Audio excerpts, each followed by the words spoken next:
नमस्कार, आप देख रहे हैं टाइम एट कैपिटल और मैं हूं आपके साथ में आदित्य कुमार। एक साल के कोरोना से लड़ाई लड़ने के बाद आज 1 फरवरी को वित्तीय बजट पेश किया गया है निर्मला सीतारमण द्वारा। हमारे साथ में बजट के ऊपर बात करने के लिए दिल्ली प्रदेश प्रवक्ता बीजेपी के खेमचंद शर्मा जी हैं। उनसे हम बात करते हैं और इस बजट के बारे में जानते हैं। स्वागत है सर आपका।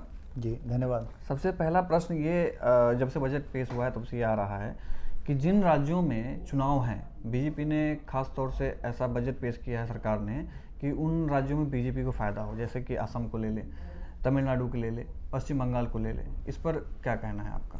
सबसे पहले तो विपक्ष को धन्यवाद देना चाहूँगा कि उन्होंने माना कि भारतीय जनता पार्टी ने बंगाल के बारे में सोचा, असम के बारे में सोचा, तमिलनाडु के बारे में सोचा। पहले तो मानते ही नहीं थे, पहले तो आरोप लगाते थे कि हम केरल को, पश्चिम बंगाल को, तमिलनाडु को इग्नोर करते हैं।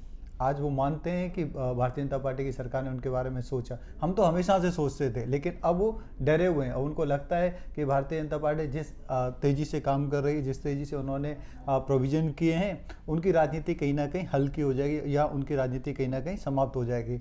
तो हमें तो जनता की चिंता है, हमें राजनीतिक चिंता नहीं होती। जब हम काम करते हैं तो जनता के हित का और क्षेत्रीय हित, जहाँ पे डेवलपमेंट नहीं हुआ है और डेवलपमेंट की ज़रूरत है, उनको ध्यान में रख के प्लानिंग करते हैं। रही बात, ये जो बजट है वो कम्प्रिहेंसिव बजट है और ऐसी विषम स्थिति में जब एक साल से महामारी थी और उस महामारी की वजह से लॉकडाउन हुआ, लॉकडाउन की वजह से सारी हमारी जो गतिविधियां थी वो रुक गईं, उसके बावजूद कोई नया टैक्स इंट्रोड्यूस नहीं किया, कोई नया कर लगाया नहीं गया और सभी जो प्रमुख हेड हैं, चाहे आपके स्वास्थ्य का हेड हो, स्वास्थ्य में अभी आप देखेंगे प्राइम मिनिस्टर ने नई एक योजना तय की है जिसमें 28,000 वेलनेस सेंटर्स बनाए जाएंगे और वो भी केंद्र के फंड से। और उन वेलनेस सेंटर्स के थ्रू जो अभी आयुष्मान भारत योजना है उससे एक्स्ट्रा, तो ये हमारे जो हमारे गरीब हैं, हमारे गांव में रहने वाले हैं, हमारे मजदूर हैं, उनको एम्पावर करेगी, उनको मजबूत करेगी और ये बहुत बड़ी योजना है। वैसे ही आपने देखा माननीय मोदी जी ने 35,000 करोड़ का, छोटा मोटा नहीं, 35,000 करोड़ का प्रावधान किया है और वो प्रावधान किया है कि उससे जो कोविड वैक्सीनेशन की स्पीड है, जो कोविड वैक्सीनेशन में जो खर्चा होने वाला है, उसको प्रोविजन किया जा सके। वैसे 5.5 लाख करोड़ का fund infrastructure development including road infrastructure, railway infrastructure और भी इंफ्रास्ट्रक्चर हैं, उसमें लगाया जाएगा। ये ऐसा एक फील्ड है जहाँ पे एम्प्लॉयमेंट जनरेट होता है, जहाँ पे जो आप कह सकते हैं इकोनॉमी को गति प्राप्त होती है। मैंने पीछे अभी एक वेब सेमिनार किया और वो फीडबैक मैंने सरकार को भेजा। मैं सरकार का धन्यवाद करना चाहता हूँ कि उस फीडबैक पे सीरियसली कंसिडरेशन हुआ, कदम उठाया गया। तो उसमें हमारे बुजुर्ग लोग कह रहे थे कि हमारे पास तो जो इनकम है वो या तो इंटरेस्ट की इनकम है या हमारी पेंशन की इनकम है, लेकिन फिर भी हमें इनकम टैक्स फाइल रिटर्न करनी पड़ती है और हमें 4 तरीके के जो क्वेश्चंस होते हैं उसके आंसर देने पड़ते हैं। बहुत ही हमारे लिए मुश्किल हो जाता है क्योंकि हम ये आलोचना इसकी हो रही है कि क्या 75 वर्ष के जो बुजुर्ग हैं उन्हीं को क्यों 60 जो रिटायरमेंट 60 साल के होने के बाद उसको ये सुविधा क्यों नहीं दी जा रही है कि बाकी 75 साल से लोगों को दिया जा रहा है? अभी 75 साल वालों को दिए, कल को 60 साल वालों को भी हो सकते हैं, लेकिन जो 75 साल वाले हैं वो उम्र में ऐसे हो जाते हैं कि एक तरीके से नॉन फंक्शनल हो जाते हैं, उनको भाग दौड़ करने में दिक्कत होती है और अधिकतर वो कोई और काम करें ऐसा बहुत ही कम रहता है। या तो उस समय वो अपनी जो उनकी इंटरेस्ट की इनकम होती है उस पर डिपेंडेंट रहते हैं या फिर उनकी जो पेंशन है उस पर डिपेंडेंट रहते हैं, कोई वो एक्स्ट्रा काम कर रहा हूँ ऐसे संभावना बहुत कम रहती है। लेकिन जो 60 साल वाले जो इमीडिएटली रिटायर्ड हुए हैं उनके पास एक मैसिव रिटायरमेंट फंड होता है या उनकी सेविंग्स होती है, तो वो रिटायरमेंट के बावजूद भी बहुत सारी गतिविधियों में रहते हैं और बहुत सारी उनकी डिफरेंट इनकम भी रहती है। तो यदि हम 60 साल पे लाएंगे तो भी उनको इनकम टैक्स फाइल रिटर्न करनी पड़ेगी, क्योंकि इसमें जो प्रोविजन है कि आपकी इनकम सिर्फ और सिर्फ इंटरेस्ट प्लस आपकी पेंशन की है तो ही आपको इनकम टैक्स फाइल रिटर्न नहीं करनी। लेकिन नॉर्मली हम देखते हैं कि 60 साल की उम्र में उनके पास और भी इनकमें होती हैं जो 75 साल में जाके धीरे धीरे वो कम हो जाती हैं। तो उन अगर हो भी जाती तो भी वो लाभ नहीं ले पाते जितना लाभ 75 साल वाले ले पाएंगे। ये जो पब्लिक सेक्टर की कंपनियां हैं उनके प्राइवेटाइजेशन की, रेलवे के प्राइवेटाइजेशन और जो एयरपोर्ट्स हैं उनके प्राइवेटाइजेशन की बात चल रही है, ये प्राइवेटाइजेशन करने की क्या ज़रूरत है? क्या प्राइवेटाइजेशन में सबसे जो समस्या आती है तो वो लोग उसका विरोध करने वाले हैं। अब इसका लोग, क्योंकि विपक्ष इस बात को बड़ा उठा रहा है कि सरकार ने जो है सो इस चीज़ को बेचा है। विपक्ष तो नेगेटिव है, बेचा कुछ नहीं है। देखिए रेलवे में क्या हो रहा है, रेलवे में जो एग्जिस्टिंग इंफ्रास्ट्रक्चर उसमें से कुछ भी नहीं बेच रहा है। रेलवे में जो हमारी आप कहते हैं जो फास्ट स्पीड ट्रेन है, स्पीड ट्रेन के लिए स्पेशल कॉरिडोर बनाया जा रहा है। स्पेशल कॉरिडोर बना रहा है तो उसको मोनिटाइज किया जाएगा और मोनिटाइज किया जाएगा तो PPP मॉडल है, public private model means private player से इन्वेस्टमेंट ली जाएगी, पब्लिक का भी उसमें सहयोग है, पब्लिक का इंफ्रास्ट्रक्चर है और ऑलरेडी जो डेवलप किया गया है ताकि तेजी से विकास हो। हम देश के हर सिटी को स्पीड ट्रेन से जोड़ना चाहते हैं। एग्जिस्टिंग इंफ्रास्ट्रक्चर को नहीं बेचा जा रहा है। जो फास्ट ट्रेन है, फास्ट ट्रेन का जो कॉरिडोर बनेगा उसमें पब्लिक के साथ साथ प्राइवेट फंडिंग भी हो, प्राइवेट प्लेयर्स भी आए, ये ध्यान में रखा जाए, वो जरूरी है, तभी तेजी से डेवलपमेंट होगा। जैसे मेट्रो में हुआ है, मेट्रो में भी तो पीपीपी मॉडल है ना। मेट्रो में सरकार की हिस्सेदारी भी है, हमारे पास जापान की भी इन्वेस्टमेंट है, स्टेट गवर्नमेंट का भी पार्टिसिपेशन है, तभी तो मेट्रो का एक्सपेंशन तेजी से हो रहा है। उसी ट्रेंड पे, उसी रास्ते पे हमारी रेलवे जो स्पीड ट्रेन है उनका एक्सपेंशन हो, इसीलिए ये प्राइवेट पब्लिक। मेट्रो का आपने उदाहरण दिया, मेट्रो में साधारणतः ऐसे लोग ट्रैवल करते हैं जो बहुत ही मध्यवर्गीय परिवार के हैं या मध्यवर्गीय निम्न मध्यवर्गीय कह सकते हैं। तो क्या अगर प्राइवेटाइजेशन की जो आप जो कह रहे हैं कि ट्रिपल पी, तो जो प्राइवेट सेक्टर, प्राइवेट बॉडी जो उसमें इन्वॉल्व होगा तो क्या उस चीज़ को महंगा नहीं करेगा? आप मेट्रो देख सकते आपको हैं। मैं फिर से बोल रहा हूँ, देखिए एग्जिस्टिंग ट्रेन जो हमारे लोकल एएमयू चलते हैं, लोकल ट्रेन चलती हैं, हमारी जो गरीबों के लिए ट्रेन चलती है, उनमें कोई परिवर्तन नहीं, वो सरकारी हैं, सरकारी रहेंगी, सरकारी उनको सपोर्ट लगातार मिलती रहेगी और उनमें एक्सपेंशन भी होगा। अच्छा। लेकिन जो फास्ट ट्रेन है, फास्ट ट्रेन का तो जो फेयर है वो महंगा है ही। अगर आप कहो कि फास्ट ट्रेन में आप लोकल एएमयू के रेट पे चलो, वो तो संभव नहीं है। आज भी लोग फास्ट ट्रेन में यहाँ से माता के मंदिर जाते हैं, तो माता के मंदिर जाते हैं तो उसका जो प्राइस है वो नॉर्मल ट्रेन से अधिक है और लोग खुशी खुशी देते हैं, क्योंकि वो तो जो नॉर्मल ट्रेन 12-13 घंटे लेती है 7-8 घंटे में पहुँचा देती है।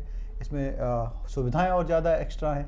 तो जहाँ पे ऑलरेडी, जैसे आपने बोला मेट्रो में मिडिल क्लास आते हैं, तो ऑलरेडी इसमें वही लोग आते हैं जो पे कर सकते हैं, तो वहाँ पे पब्लिक प्राइवेट पार्टनरशिप में कोई दिक्कत नहीं है। हाँ, जहाँ गरीब लोग ट्रेवल करते हैं, गरीबों का जो इंजन है, गरीबों का जो साधन है, उसमें रेट ना बढ़े, वो पूरा सरकार ध्यान रखेगी। जो पूरा का पूरा ये जो बजट है, कोरोना काल जब आया था तो लोगों के हाथ से पैसे खत्म हो चुके हैं। बीच बीच में सरकार ने बहुत सारी ऐसी योजनाएं, बहुत सारे ऐसे बजट पेश किए, लेकिन आम जनता को दिखा नहीं उसका असर, क्योंकि आम जनता अभी भी पैसे की किल्लत में है, रोजगार को लेकर के अभी परेशानी है, लोगों की नौकरी गई है। तो क्या इस बजट से फायदा दिखेगा जनता को? इस बजट से लोगों को नौकरियां मिलेंगी। आप देखिए 5.5 लाख करोड़ का इन्वेस्टमेंट इंफ्रास्ट्रक्चर में होगा, इससे क्या रोड बनेंगे, इससे रेलवे का एक्सपेंशन होगा, इससे डिफरेंट प्रोजेक्ट्स चलेंगे, तो लाखों की संख्या में, मैं नहीं कहता करोड़ों की संख्या में जॉब निकलेगी।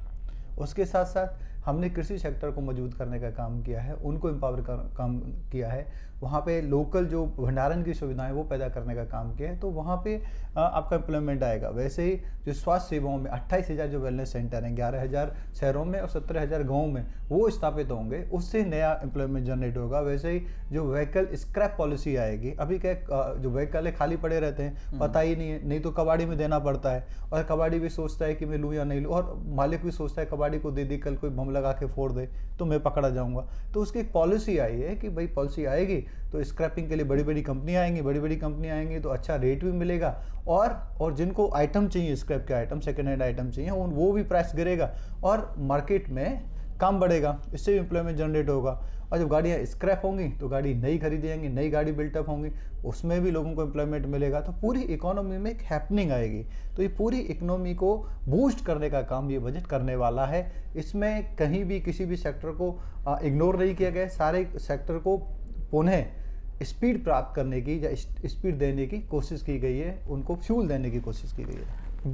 कांग्रेस के जो आपके विपक्ष के सबसे जो बड़े नेता हैं राहुल गांधी, उन्होंने ट्वीट किया है कि सरकार इसमें कुछ अपने जो मित्र हैं 2-4 उनको फायदा पहुंचाने के लिए ये पूरा का पूरा बजट किया है। क्या बीजेपी कह रही है इस मामले में? उनके बारे में तो मैं ना कहूँ तो ही अच्छा है। वो तो कपिल शर्मा की तरह कॉमेडियन हो गए पॉलिटिशियन की जगह, और कॉमेडियन की बात पे कमेंट करना बिल्कुल गलत। अगर वो फैक्ट दे, मैं उनको चैलेंज करता हूँ, अब मेरे को 10 फैक्ट दें, उस पर हम कहीं भी डिस्कस कर लेते हैं, मैं आपको फैक्चुअली बता देता हूँ, आप फैक्ट दे के मेरे को बोलते हैं कि ये 10 कमियां हैं, तो उस पर मैं आंसर देता। अब वो फैक्ट तो दिया नहीं, ऐसे ही सरकास्टिंग कमेंट मार दिया, तो उस पर तो कुछ बोलने की जरूरत नहीं है।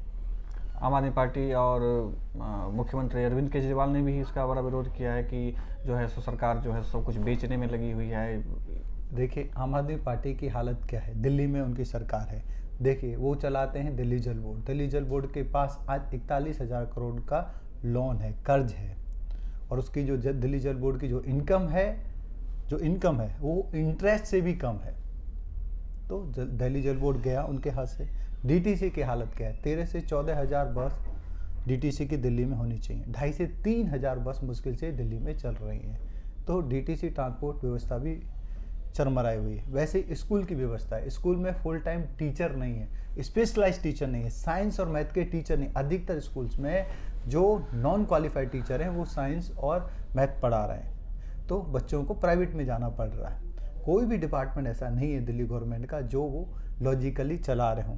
वो सिर्फ और सिर्फ उन डिपार्टमेंट को बर्बाद करने की कोशिश कर रहे हैं। हम क्योंकि गवर्नमेंट का काम होता है फैसिलिटेशन का, पॉलिसी मेकिंग का, ना कि हर एक काम को अपने आप से करने का।